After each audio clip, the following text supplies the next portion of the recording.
Hello student, एक बार फिर आप सभी का आपके अपने यूट्यूब चैनल KDS पर स्वागत है। आज हम लोग क्लास 8 का चैप्टर 13 क्षेत्रमिति मेंसुरेशन का इंट्रोडक्शन पार्ट 1 करेंगे, जिसमें पहला टॉपिक है आपका है ट्रायंगल।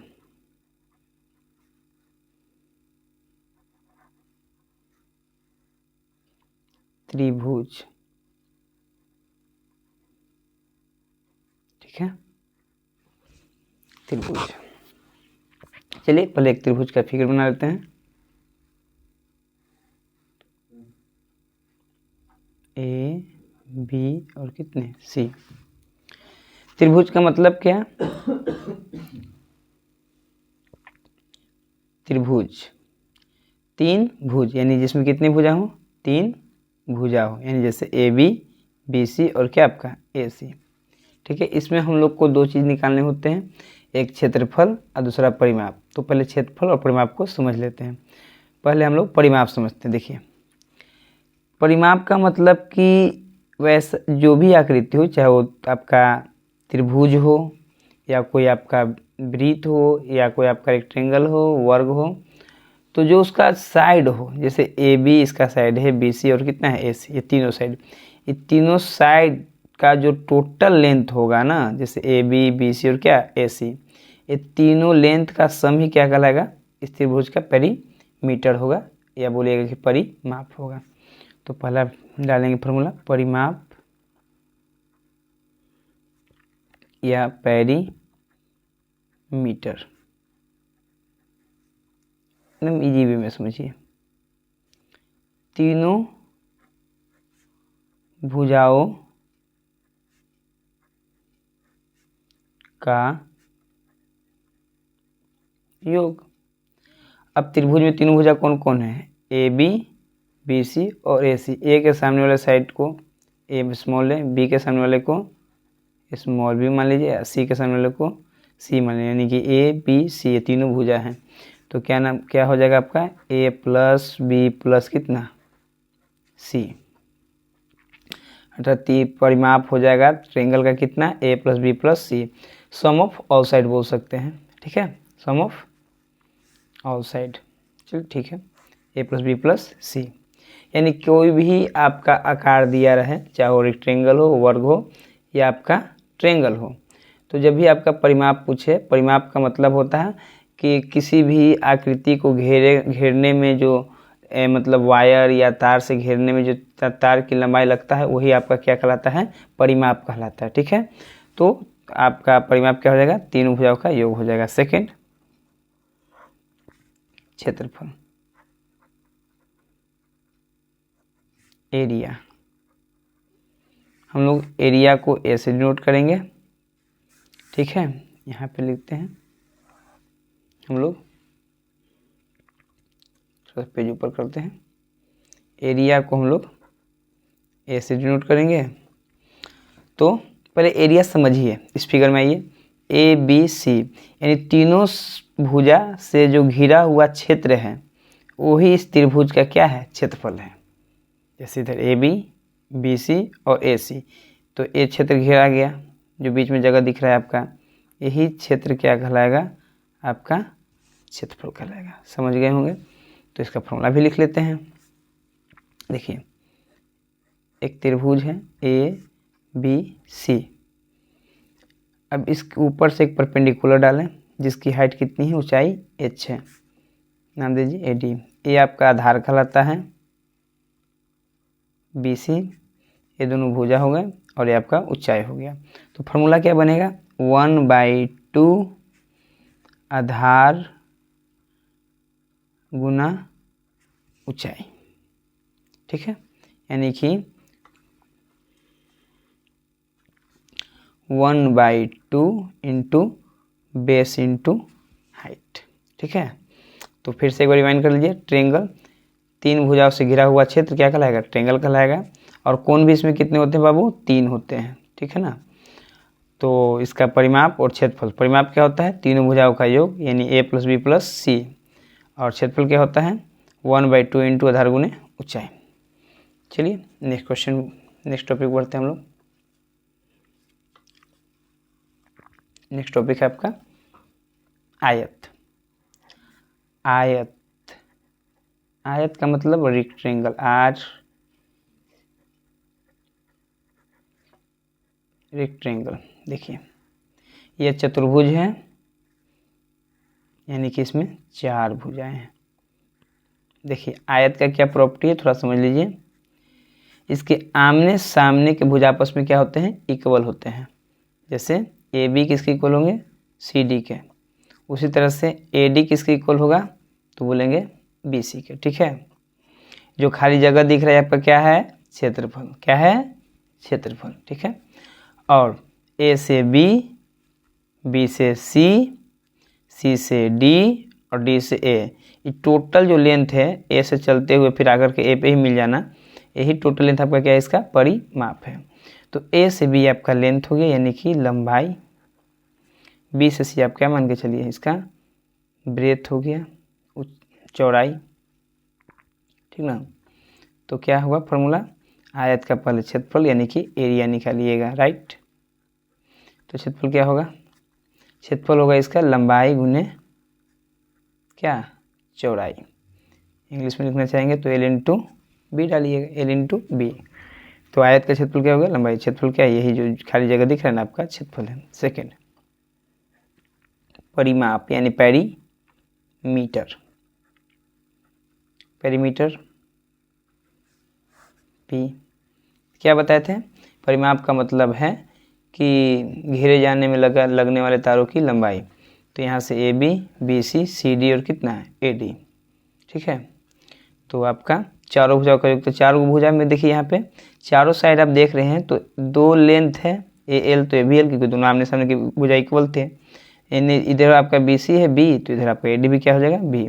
तो 2 एल और 2 क्या है बी, तो दोनों में 2 2 है, तो इसे 2 क्या कर लेंगे कॉमन, अंदर क्या बचेगा 2 इंटू एल प्लस बी। यानी परिमीटर को आप क्या लिख सकते हैं, 2 इंटू लंबाई जोड़ चौड़ाई। दिक्कत, चलिए कोई दिक्कत नहीं होगा। चलिए थर्ड, इसमें थर्ड क्या आ जाता है, कि विकर्ण। क्या जाता है, विकर्ण। अच्छा थोड़ा हाइड हो रहा है, थोड़ा पेज हम लोग ऊपर करते हैं। चलिए देखिए विकर्ण क्या है, देखिए ए से सी को भी मिलाएंगे तो हमको एक विकर्ण मिलेगा, और बी से डी को मिलाएंगे तो एक विकर्ण मिलेगा। तो हम विकर्ण निकालना चाहेंगे, और दोनों का लेंथ क्या होता है, सेम होता है, इसलिए चलिए हम लोग ए सी लिए। आपको बता दें कि जो आपका रेक्टेंगल होता है उसके चारों कोण कितना डिग्री एंगल बनाता है, 90 डिग्री का बनाता है। ठीक है, चारों कोण। तो ए बी सी एक ट्रेंगल बना जिसमें एक कोण 90 डिग्री का है, तो यानी कि एक ए बी सी क्या है आपका एक समकोण त्रिभुज है, और हमको क्या निकालना है, विकर्ण निकालना है। तो 90 के सामने वाला हम लोग त्रिभुज में चलेंगे तो क्या कहलाता है, कर्ण कहलाता है। क्या कहलाता है, कर्ण। तो हम लोग पाइथागोरस से जानते हैं कि जो कर्ण का स्क्वायर होता है, कर्ण का जो स्क्वायर होता है, साइड से देखिए इधर, कर्ण का जो स्क्वायर होता है लंब स्क्वायर प्लस आधार स्क्वायर होता है। राइट, तो विकर्ण बराबर हो, अब स्क्वायर इधर जाएगा तो क्या बनेगा, रूट। लंब कितना है बी सी, यानी कि बी के स्क्वायर। आधार आपका क्या है, लेंथ, यानी कि एल के स्क्वायर। विकर्ण यानी कि diagonal D, D equal to आप क्या लिख सकते हैं, L square plus B square. Diagonal का क्या फॉर्मूला बनेगा, root under L square plus B square. ठीक है, चलिए थर्ड हम लोग देखते हैं। चलिए थर्ड फिगर में देखते हैं। तो थर्ड फिगर आपका क्या है, वर्ग है। क्या है,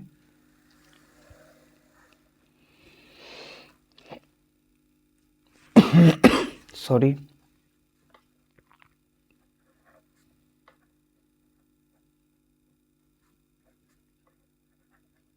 स्क्वायर। ठीक है, तो वर्ग की क्या प्रॉपर्टी है बाबू, वर्ग का प्रॉपर्टी है कि इसके चारों साइड आपस में क्या होते हैं, इक्वल होते हैं। नामकरण कर दीजिए ए बी और कितने हैं, सी और डी। ठीक है, चारों साइड आपस में बराबर हैं, और इच एंगल आर 90 डिग्री, यानी इसका प्रत्येक कोण कितना डिग्री का होता है, 90 डिग्री का होता है। ठीक है, वही खाली जगह जो दिख रहा है आपका क्षेत्रफल हो गया, इस सब चारों का लंबाई जो है इसका परिमाप हो जाएगा। तो पहला एरिया इक्वल टू, तो लेंथ क्या है इसका ए, ब्रेथ भी कितना है ए, तो एल इंटू बी यानी ए इंटू ए, यानी ए इंटू ए करिएगा तो क्या मिलेगा ए स्क्वायर। ए किसको माने, ए आपका जो है कि भुजा है, क्या है बाबू भुजा यानी कि साइड, यानी कि भुजा का स्क्वायर। अब भुजा इंटू भुजा कोई कहेगा या भुजा इंटू भुजा बोलेगा या साइड इंटू साइड बोलिए, बात क्या है आपका इक्वल है। इंग्लिश में बोलना होगा तो क्या बोलेगा साइड स्क्वायर बोलिएगा, कोई दिक्कत नहीं है। Second perimeter, perimeter of square, perimeter of square, perimeter of square क्या हो जाएगा, तो देखिए साइड ए बी, ए भी क्या है ए भी कितना हो जाएगा ए भी कितना हो जाएगा ए, तो आपको कितना साइड मिल गया 1 2 3 और कितना 4, यानी कि 4 साइड, यानी कि चारों को जोड़ेंगे तो मेरे को 4 साइड मिलेगा। तो 4 इंटू साइड कर दीजिएगा पेरीमीटर, या तो चारों को जोड़ेंगे या 4 में 1 से क्या कर देंगे एक साइड से गुना कर देंगे तो मेरा लेंथ चला आएगा। तीसरा विकर्ण यानी कि डायगोनल, रूट अंडर, अब ज़रा ध्यान दीजिएगा ए के जगह एल के जगह पे क्या है यहाँ ए है तो ए स्क्वायर, फिर बी के जगह भी क्या है ए है तो ए स्क्वायर, तो ए स्क्वायर कितना है स्क्वायर 2a स्क्वायर, तो 2 का तो स्क्वायर रूट नहीं निकलेगा सर, तो 2 का 2 रूट में रहेगा, लेकिन ए स्क्वायर है तो ए अपना स्क्वायर से क्या करेगा कैंसिल करेगा रूट, तो कहाँ आ जाएगा बाहर। एक किसको मान के चले आप लोग साइड को यानी कि भुजा को, तो √2 इंटू भुजा बोलिए या √2 इंटू क्या बोलिए साइड बोलिए, ठीक है कोई दिक्कत। आपका फोर्थ टॉपिक थोड़ा सा देख लीजिए, इसको स्क्रीनशॉट ले लीजिएगा लेना होगा तो, ठीक है फिर थोड़ा सा आगे बढ़िए। तीसरा के बाद फोर्थ नंबर हम लोग सर्कल का बात कर लेते हैं, ठीक है। देखिए सेंटर क्या होता है इसका ओ मान लेते हैं, ओ से ए को मिला करके जरा समझिएगा, ओ एक धागा है, इस धागा से चारों तरफ गोल में यदि घुमा देंगे तो क्या मिलेगा हमको एक प्राप्त होगा वृत्त, क्या प्राप्त होगा वृत्त। तो जो धागा की लंबाई होगा जो इस धागा को घुमाए जितना घुमा होगा धागा, तो एक जो बना सर्कल, ठीक ना, इस पूरे गोले की लंबाई को क्या कहेंगे हम लोग, तो बोलेंगे उसको परिधि, क्या बोलेंगे परिधि। और जो घेरा गया भाग है जो एरिया दिख रहा है आपको यहाँ पे दिख रहा है, ये खाली खाली जगह, ये खाली खाली जगह ही आपका क्या कहलाएगा क्षेत्रफल कहलाएगा, ठीक है। और जो रस्सी की लंबाई ओ से ए आप लिए हैं इसी को हम लोग रेडियस यानी कि त्रिज्या कहते हैं, क्या कहते हैं वो एक को त्रिज्या कहते हैं यानी कि रेडियस कहते हैं, ठीक है। अब ओ से ए है, इधर ओ से क्या लेंगे बी, ये ओ से ए और ओ से बी दोनों आपस में क्या होते हैं इक्वल होते हैं, क्योंकि दोनों क्या कहलाती हैं त्रिज्या। सेंटर से सरकमफ्रेंस पे कहीं भी टच करेगा लाइन वो क्या कहलाएगा, जैसे यहाँ से यहाँ टच कर ये भी क्या है आपका त्रिज्या है, यहाँ से यहाँ टच कर दे ये भी क्या है आपका त्रिज्या है, ठीक है। और जो एक त्रिज्या होता है जैसे ए से बी तो 2 त्रिज्या हुए, और 2 त्रिज्या को मिलाते हैं तो क्या बन जाता है डायमीटर, जिसको हम लोग क्या रिप्रेजेंट करते हैं डी से। तो आपका ए बी क्या है आपका ए से बी, तो बोलेगा कि डायमीटर है, क्या है डायमीटर है। तो ज़रा ध्यान दीजिए आप लोग, डायमीटर को हम लोग कैसे रिप्रेजेंट करेंगे डी से। तो ए से बी में कितना, ए से बी में 1 डी है लेकिन आर कितना 1 और 2, इसलिए डी का फॉर्मूला ही बन जाता है 2 इंटू आर, 2 इंटू क्या बन जाएगा आर बन जाएगा, ठीक है। और इसका क्षेत्रफल वृत्त का क्या क्षेत्रफल यानी एरिया, क्या होता है एरिया पाई आर स्क्वायर, क्या होता है वृत्त का क्षेत्रफल पाई आर स्क्वायर, ठीक है। और पाई का वैल्यू क्या होता है बाबू फिक्स होता है 22/7 या 3.14। जब क्वेश्चन में बोलेगा कि पाई का वैल्यू 3.14 लीजिए तो लेना है, नहीं बोलेगा तब तक पाई का मान क्या रखेंगे 22/7, 22/7, ठीक है। तो क्षेत्रफल क्या हो जाएगा pi r square, pi r square. चलिए इसका सेकंड फॉर्मूला देख लेते हैं थोड़ा सा। सेकंड क्या है बाबू आपका परिधि, जिसको हम लोग परिमाप करे थे, यहाँ पे आज के बन जाता है सरकमफ्रेंस, सरकमफेरेंस, ठीक है।